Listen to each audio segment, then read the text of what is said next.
ଏଇ ଦେଖୁଛନ୍ତି ପୋଖରୀ, ଛୋଟ ପୋଖରୀଟେ ମାଛ ଚାଷ ହେଉଛି, ତାକୁ ମୁଁ ନିଜେ ଖୋଳେଇଥିଲି। ଆଉ ଆଗରୁ ସବୁ ଦେଖିବେ ପୋଖରୀରେ ଘାଟ ଥାଏ, ସେଠି ସମସ୍ତେ ଗାଧୁଆ ପାଧୁଆ କରନ୍ତି। ଆଜିକାଲି ତ ସମସ୍ତେ ନଳକୂପ ଉପରେ ନିର୍ଭର କଲେଣି ଆଉ ପାଇପ୍ ପାଣି ଉପରେ, କିନ୍ତୁ ସେ ପୋଖରୀ ତୁଠର କନସେପ୍ଟଟା ଏବେ ବି ବଞ୍ଚି ରହିଛି। ମୁଁ ଏ ପୋଖରୀ ତୁଠରେ ଗୋଟେ କରିଛି ବସିବା ପାଇଁ ସ୍ଥାନ।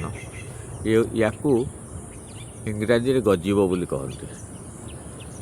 ଏଇଠି ଯେତେବେଳେ ଶାନ୍ତିରେ ଟିକେ ବସିବା ପାଇଁ ଇଚ୍ଛା ହୁଏ ମୋ ଫାର୍ମରେ, ମୁଁ ଏଇଠିକି ଆସେ ଆଉ ଏହାରି ଉପରେ ମୁଁ ବସେ। କିଏ ସାଙ୍ଗସାଥି ଆସିଲେ, କିଏ ବସିଲେ, ଏଇଠି ବସିଲେ ଆମର ଗଡ଼ିଆରେ ମାଛମାନଙ୍କର ହରକତ, କେମିତି ଦାନା ଖାଇବେ, କେମିତି ପହଁରିବେ, ସେଇଟା ଦେଖାଯାଏ। ଆଉ ଗଡ଼ିଆ ଘାଟ ପାଖରେ ବିଭିନ୍ନ ପ୍ରକାର ଫୁଲ ଗଛ ଆଉ ଫଳ ଗଛ ସବୁ।